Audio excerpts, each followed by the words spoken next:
Super star Rajinikanth 73 வயசானாலும் கொஞ்சம் கூட அழகும் ஸ்டைலும் குறையாமல் இளம் ஹீரோக்களுக்கு டஃப் கொடுக்கும் அளவிற்கு தொடர்ந்து வாய்ப்புகளை பெற்று வராரு.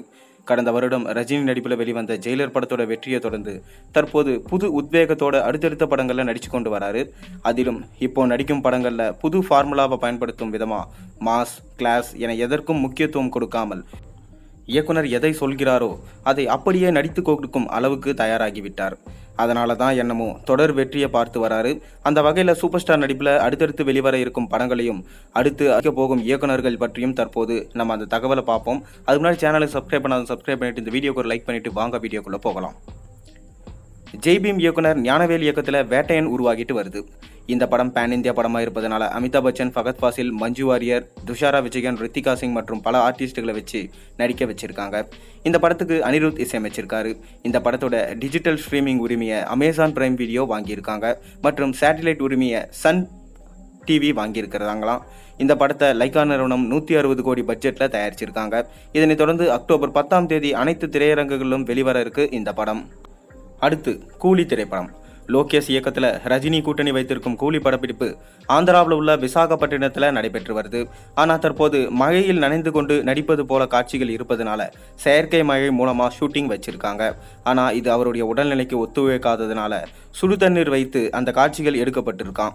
இருந்தாலும் உடல்நிலையில் சில மாற்றங்கள் ஏற்பட்டா ஷூட்டிங்கை ரத்து செய்து சென்னை திரும்பி விட்டாராம் என்று சொல்லப்படுது. இதில் ஸ்ருதிஹாசன், சிவகார்த்திகேயன் மற்றும் நாகார்ஜுனா, சத்யராஜ் மற்றும் பலர் நடிச்சிட்டு வராங்க. இந்த படத்திற்கும் அனிருத் தான் இசையமைக்கிறாரு.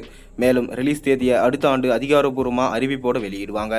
கடைசியா லோகேஷ் கனகராஜ் எடுத்த லியோ திரைப்படம் சரியா போகாததுனால தலைவரோட இந்த படத்தை எப்படியாச்சு நம்ம வெற்றி படமாக கொடுக்கணும் அப்படின்று முழு நேரமும் உழைச்சிட்டு வராரு நம்ம லோகேஷ் கனகராஜ். அதனால ஆர்டிஸ்ட் தேர்வுகளை ஒன்னொன்னும் பக்காவா பண்ணியிருக்காரு.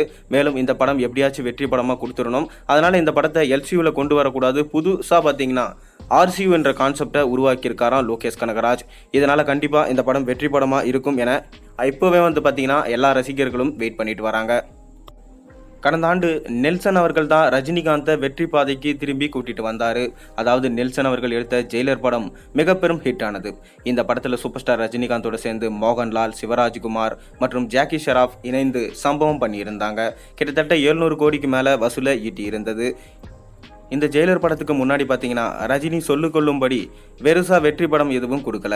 ஆனால் நெல்சன் கூட்டணியில் இணைந்த பிறகு ரஜினிக்கு ஒரு பிளாக் பஸ்டர் படம் கிடைச்சது. இதனைத் தொடர்ந்து 2ஆம் பாகத்திற்கு 2 பேரும் தயாராகியிருக்க நிலையில கூலி படத்தை முடிச்ச கையோடு ரஜினி நெல்சன் கூட்டணியில் ஜெயிலர் 2 படத்திற்காக பிள்ளையார் சுழி போட்டிருக்காராம். மேலும் இந்த படத்துக்கான கதை தேர்வை நம்ம நெல்சன் அவர்கள் எல்லாத்தையும் சூஸ் பண்ணி இப்போ எழுதி முடிச்சுட்டாராம்.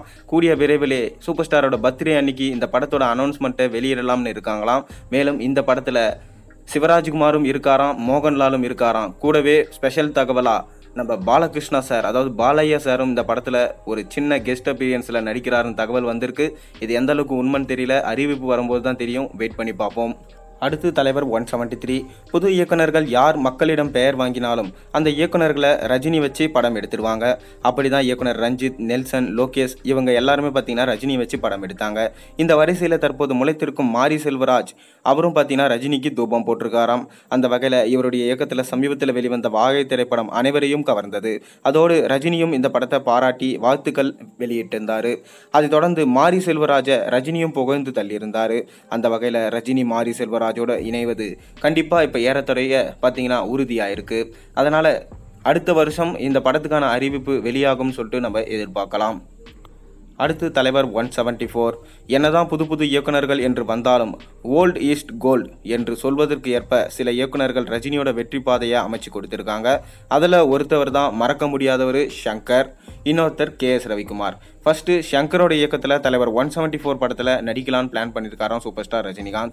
இந்த படம் 3.0 இருக்கும், இல்லை வேல்பாரியாக இருக்கும்.